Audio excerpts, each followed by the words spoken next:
చివరి మాట కదా, డల్గా కాకుండా కొంచెం ఎంకరేజింగ్ ఇందాం, లేకుంటే నేను నిద్రపోతా. లూకాసు వార్త 23వ అధ్యాయము 46వ వచనం ఒకసారి చదువు. లూకాసు వార్త 23వ అధ్యాయము 46వ వచనం.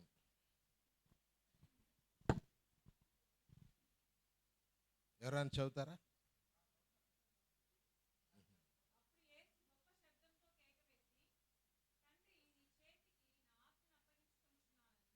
ఆమేన్.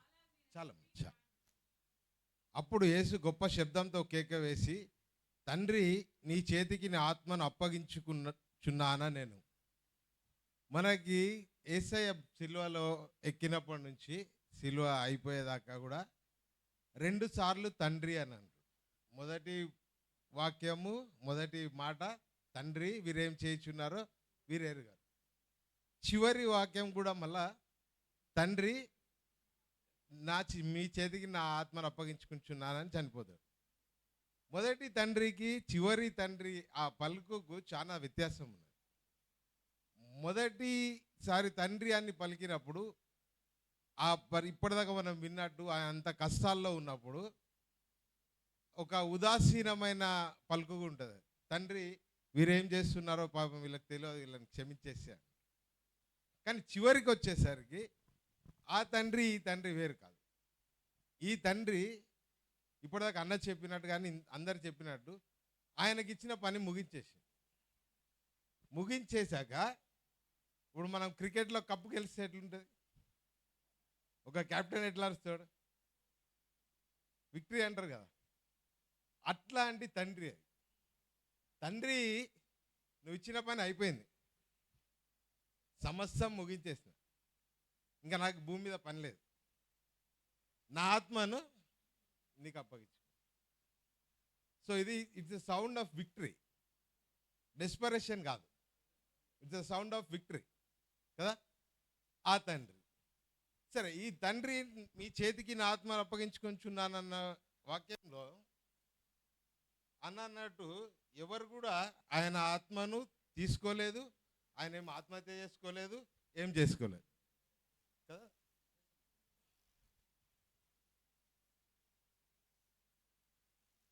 యోహాను సువార్త 10వ అధ్యాయము 18వ వచనం ఒకసారి చూద్దామా.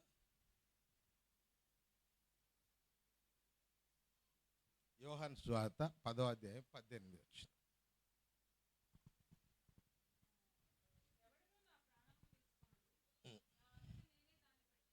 చాలా చాలా ఎవడును నా ప్రాణము తీసుకున్నాడు, నా అంతటా నేనే తీసుకుంటున్నాను.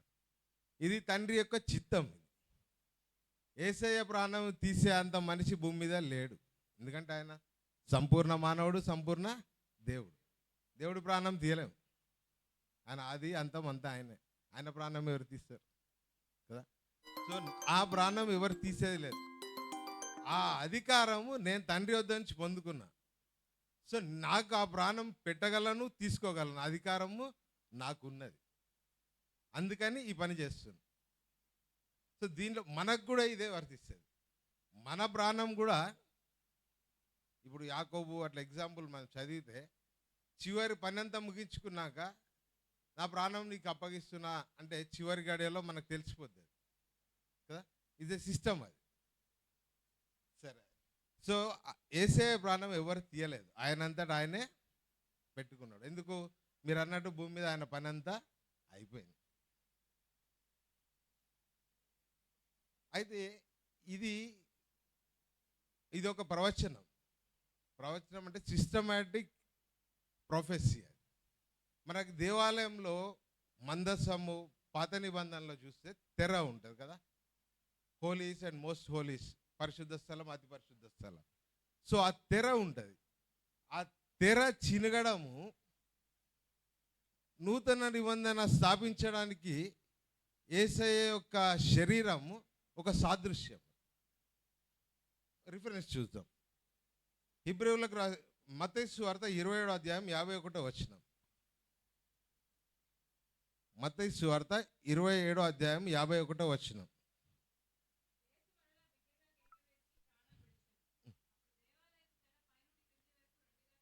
చాలా. దేవాలయపు తెర పైనుండి క్రిందికి రెండుగా చీలని. హెబ్రీయులకు రాసిన పత్రిక 10వ అధ్యాయం 19వ వచనం ఒకసారి చదువు.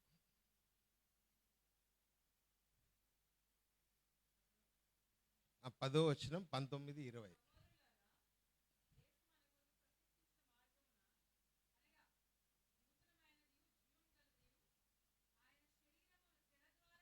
చాలా. మన కొరకు ఏర్పాటు చేసిన నూతనమైన మార్గము ఆయన శరీరం అను తెర ద్వారా. సో ఈ పరిశుద్ధ స్థలం, అతి పరిశుద్ధ స్థలంకి ఎలా అయితే యాక్సెస్ ఉండేదో, ఆ తెర చినిపోయినాక అతి పరిశుద్ధ స్థలంకి ఎట్లయితే యాక్సెస్ వస్తుందో, తండ్రి అయిన దేవునికి మనకి మధ్యలో ఉన్న దూరం, ఆ ఎడబాటును యేసయ్య యొక్క శరీరం అనే ఆ తెరతో చింపేసి డైరెక్ట్ యాక్సెస్ విత్ గాడ్. ఈరోజు మనం తండ్రి వద్దకు డైరెక్ట్గా వెళ్ళొచ్చు. తండ్రి నా నామంలో మీరు ఏది అడిగినాను ఆయన మీకు అనుగ్రహిస్తారు. అంతకుముందు ఇది లేదు. అంతకుముందు మధ్యలో యాజకుడు, ఒక బలి, ఆ సిస్టమ్ అంతా ఉన్నది. మనకి మందసం సిస్టమ్ ఉంది కదా, ఆ సిస్టమ్ ఉంది. యేసయ్య శరీరము చనిపోవడానికి, ఆయన ప్రాణం విడవడానికి కారణం ఏంటంటే మనకి తండ్రితో డైరెక్ట్ సంబంధం కలగజేయడానికి. సో ఈరోజు మనం తండ్రిని డైరెక్ట్గా అడుగుతాం. మనకు యేసయ్య నేర్పించిన ప్రార్థన కూడా అవర్ హెవెన్లీ ఫాదర్ అని, పరలోకపు తండ్రి అంటాం. అంతకుముందు డైరెక్ట్ నో తండ్రి, ఓన్లీ త్రూ యాజకుడు. మనం పోవడానికే వీల్లేదు. అలాంటి పరిస్థితి నుంచి మన చరిత్రని మార్చిన సందర్భం, అందుకే ఆయన చనిపోవాల్సి వచ్చింది. సరే, ఇంకొక వాక్యం చూద్దాం. ఎక్కువ టైం తీసుకోలేండి, అయిపోతుంది. సరే, యోహాను సువార్త 14:25 నుంచి 29 వరకు చెప్పి తిని. ఆదరణకర్త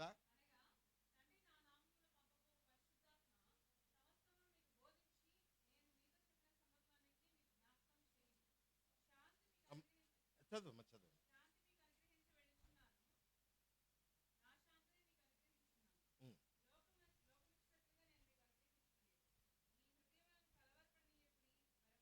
చాలా థ్యాంక్ యూ. ఇక్కడ మనకి ఒక ప్రామిస్ ఉన్నది. ఆయన చనిపోవడం వల్ల మనకి ఏంటి బెనిఫిట్? ఆయన చనిపోయింది, సరే, మనకేంది లాభం? ఆయన చనిపోయింది, ఆయనకు తండ్రి పని చెప్పిండు, ఆయన చేసుకున్నాడు, మనకేం లాభం కదా? దీంట్లో మనకు క్లియర్గా ఉంటుంది. నేనే చదువుతాను. మీరు వినుచున్న మాట నా మాట కాదు, నన్ను పంపిన తండ్రిదే. నేను మీ యొద్ద నుండి ఉండగానే ఈ మాటలు మీతో చెప్పి తిని. ఆదరణకర్త అనగా తండ్రి నా నామమున పంపబోవు పరిశుద్ధాత్మ. నేను చనిపోవడం వల్ల మీకేమొస్తుంది? నేను చనిపోతే మీకు పరిశుద్ధాత్మ దేవుడిని తండ్రి పంపిస్తాడు కదా. పరిశుద్ధాత్మ సమస్తమును మీకు బోధించి నేను మీతో చెప్పిన సంగతులన్నిటిని మీకు జ్ఞాపకం చేయను. శాంతి మీకు అనుగ్రహిస్తున్నాను. ఇంకొక వాగ్దానం, హోలీ స్పిరిట్. నెక్స్ట్, పీస్, నా సమాధానం కదా. సో ఫస్ట్ ప్రామిస్ ఏంటంటే హోలీ స్పిరిట్. సెకండ్ ప్రామిస్ శాంతి, సమాధానం, పీస్ మీకు అనుగ్రహించినాను. లోకం ఇచ్చినట్టుగా నేను మీకు మీ హృదయం వల్ల కలవరపడి నేను వెళ్ళి మీ వద్దకు వచ్చేదనని మీతో చెప్పిన మాట. నేను వెళ్ళి మళ్ళా వస్తా అని నేను మీతో చెప్పిన మాట. యేసు ప్రభు వెళ్ళాడు కదా. దీనికి థియాలజియన్స్ 2 మాటలు చెప్తారు. మనం త్రిత్వము నమ్మితే తండ్రి, కుమార, పరిశుద్ధాత్మ త్రియేక దేవుడు అంటే మనకి వచ్చిన పరిశుద్ధాత్మ దేవుడు యేసయ్య తండ్రి ఆత్మ ఒకటే. ప్రొఫెటికల్గా తీసుకుంటే సెకండ్ కమింగ్ గురించి చెప్పిన అంటారు. నేను మీతో ముందే చెప్పిన. అయితే దేవుని ఆత్మగాని వచ్చిండే, లేకుంటే సెకండ్ కమింగ్లో వస్తాడు, ఏదో ఒకటి, బట్ యూ విల్ కమ్ కదా. మీతో చెప్పిన మాట మీరు వింటిరు కదా. తండ్రి నాకంటే గొప్పవాడు కనుక మీరు నన్ను ప్రేమించిన తండ్రి వద్దకు వెళుచున్నానని మీరు సంతోషించుదురు. యేసయ్య దేవా నా ఆత్మను మీకు అప్పగిస్తున్నానంటే మనందరం వినే ఎట్లుంటుందంటే చాలా విషాదకరంగా చెప్తారు. యేసయ్య ఏమంటున్నాడంటే నేను చనిపోతున్నానని మీకు తెలిస్తే మీరు సంతోషించాలంటున్నాడు. మీరు దుఃఖపడకూడదు, సంతోషించాలి. యేసయ్య చనిపోతున్నా అంటే మీరు సంతోషించాలంటున్నాడు. చూడండి, చెప్పుచున్నానని మీరు సంతోషింతురు. ఈ సంగతి సంభవించినప్పుడు మీరు నమ్మవలెనని అది సంభవించక ముందే మీతో చెప్పుచున్నాను. ఈ సంభవిస్తుంది, ఇట్లా జరుగుతుంది, నేను చనిపోతాను, తండ్రి అయిన దేవుడు పరిశుద్ధాత్మను పంపిస్తాడు, మీకు సమస్తం బోధిస్తాడు, తిరిగి మళ్ళీ నేను వస్తా అని ఆయన భూమి మీద ఉన్న 3.5 సంవత్సరాల పరిచర్యలో చెప్పాడు ఆయన. ఇప్పుడు మీకు చెప్తున్నాను, నేను చనిపోయినాక పరిశుద్ధాత్మ దేవుడు వచ్చి మీకు జ్ఞాపకం చేస్తాడు.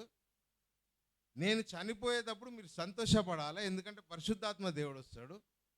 ఈ విషయాలు సంభవించినప్పుడు ఇది నిజమని మీరు నమ్మాలి కదా. ఈ రోజుకి కూడా మనకు రక్షణ అంటే ఏమి నమ్మాలంటే కరెక్ట్ చెప్పలేము.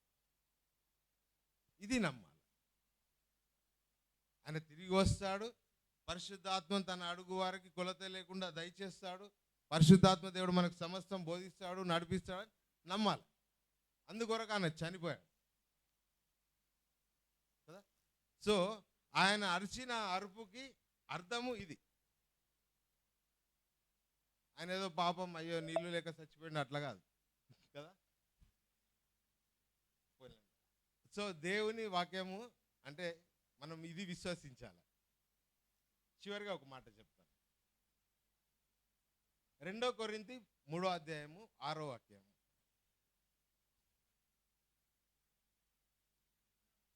రెండో కొరింథీ 3వ అధ్యాయం 6.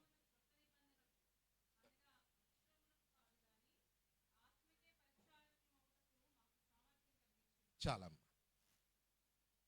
ఆయన ప్రాణము విడిచేయడంలో ఇంకొక గొప్ప సంతోషకరమైన విషయం ఏంటంటే, అప్పటి వరకు యేసయ్య తల వాల్చే వరకు కూడా ఉన్నది పాత నిబంధన. మనకు బైబిల్లో మత్తయి మార్కు సువార్త అని కొత్త నిబంధనలు కలిపేసింది, కానీ అదంతా 4 సువార్తలు పాత నిబంధన. బ్లూ బైబిల్ కానీ రియల్ టెక్స్ట్ బైబిల్ కానీ తీసుకుంటే ఇవన్నీ పాత నిబంధన. మనకి కొత్త నిబంధనలో కలిపారు. యేసయ్య రక్తము చిందించి ఆ రక్తము వలన నూతన నిబంధన స్థాపించి ఆయన ప్రాణం విడిచిన తర్వాతనే కొత్త నిబంధన బైబిల్. అప్పటి వరకు పాత నిబంధన. సో యేసయ్య ఏం చెప్తారు అమ్మ ఒకసారి చదవరా. ఆయనే మనలను కొత్త నిబంధనకు అనగా అక్షరమునకు కాదు కానీ ఆత్మకే పరిచారం మనకు అందరికీ సామర్థ్యము కలిగించి. సో ఆయన చనిపోవడం వల్ల మనకి ఇంకొక ప్రామిస్ ఏంటంటే holy spirit guidance. Holy spirit పాత నిబంధనలో లేడు, సైతాను పాత నిబంధనలో లేడు. ఈ 2 క్యారెక్టర్స్ న్యూ టెస్టిమెంట్లో ఇంట్రడ్యూస్ అయ్యాయి కదా. సో మనకి హోలీ స్పిరిట్ గైడెన్స్ ఉంటుంది. చివరిగా లూకాసు వార్త 11:13 వాక్యం చూడండి.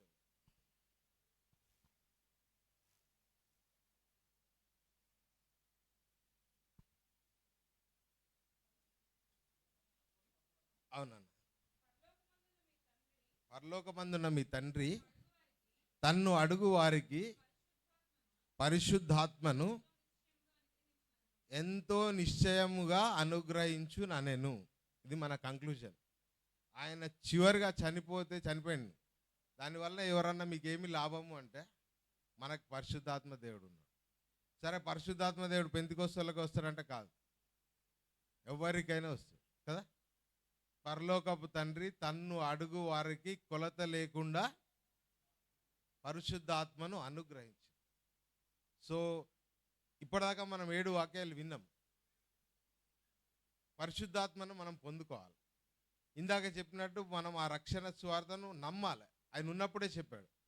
అది నమ్మితే మనం రక్షణ పొందుతాం. ఆయన మన పాపం నిమిత్తం చనిపోయాడని నమ్మాలి. సబ్స్టిట్యూషన్, మనకు బదులుగా ఆయన చనిపోయాడు. రేపు పొద్దున ఇంకా 2 రోజులు అయితే ఈస్టర్ పునరుద్ధానం శక్తి గురించి వింటాం. కానీ బేసిక్ రక్షణ మనం ఈరోజే వింటాం. కదా. సో ఆయన రక్తము ఎందుకు చిందింపబడ్డది? మనకు బదులుగా సబ్స్టిట్యూషన్. ఆయన చనిపోవడం వల్ల ఏం జరిగింది? హోలీ స్పిరిట్ ప్రామిస్ ఎట్లా ఇవ్వబడింది? ఇప్పుడు తండ్రిని అడిగితే మనం ఎలా పొందుకోగలం? సమ్మరీ ఆఫ్ దిస్ వర్డ్ కదా. ఇంకా ఎవరైనా పరిశుద్ధాత్మను అడగకుంటే తప్పకుండా ఆయనను అడుగు వారికి కొలత లేకుండా. ఈరోజు మీ ప్రేయర్ పాయింట్లో, lord fill me with your holy spirit, guide me with your holy spirit, enable me for your ministry, for your kingdom ministry. ప్రార్థన చేయండి. దేవుడు తప్పక మనందరికీ దయచేయను గాక. దేవుని నామం మహిమ కలుగును గాక. అవకాశం ఇచ్చిన సంఘం గట్టిగా చప్పట్లు కొడదాం. అక్కడే ఉండండి, సిస్టర్ వస్తున్నారు, ప్రార్థన చేస్తారు. అందరు కళ్ళు మూసుకోమందండి, విన్న వాక్యం కోసం ప్రార్థన చేస్తాం. ప్రార్థన చేస్తున్నాం. పరిశుద్ధమైన తండ్రి, నజరేయుడైన యేసయ్య, మీ పరిశుద్ధ నామానికి స్తుతులు స్తోత్రాలు వందనాలు చెల్లించుకుంటున్నాం తండ్రి. ఈ శుక్రవారం రోజున ఈ సాయంత్రం సమయంలో నీ పాద సన్నిధిలో చేరి నీవు శిలువలో పలికిన 7 మాటలను మేము ధ్యానించుకోవడానికి ఇచ్చిన గొప్ప కృపను బట్టి, అవకాశాన్ని బట్టి వందనాలు చెల్లించుకుంటున్నాం నాయన. 7వ మాటగా ప్రభా తండ్రి, నా ఆత్మను మీ చేతికి అప్పగించుచున్నానని నీవు పలికి ప్రభా, నీవు శిలువలో నాయన సాధించిన గొప్ప విజయాన్ని బట్టి నీకు స్తోత్రాలు చెల్లించుకుంటున్నాం. ఈ లోకంలో మేము జీవిస్తుండగా కూడా మేము ప్రతి విషయంలో కూడా జయాన్ని పొందుకునే వారంగా ఉండడానికి సహాయం చేయండి. అటువంటి జయ జీవితంతో నాయన మీ నామానికి మహిమ తెస్తూ మిమ్మల్ని ఘనపరిచి మిమ్మల్ని తండ్రి మీ కొరకు మేము సాక్షులుగా జీవించే కృపను అందరికీ అనుగ్రహించండి నాయన. ఈ యొక్క తండ్రి ఆరాధన ఎంతో ఘనకరంగా మీరు జరిపిస్తున్నందుకు వందనాలు, స్తోత్రాలు, స్తుతులు చెల్లించుకుంటూ మమ్మల్ని అందరినీ మీ దగ్గర హస్తాలకు సమర్పించుకుంటూ పరిశుద్ధుడైన యేసయ్య పరిశుద్ధ నామములో అడిగి వేడుకొంచున్నాం తండ్రి. ఆమేన్, ఆమేన్. గట్టిగా కుటుంబాన్ని బట్టి చప్పట్లు కొట్టి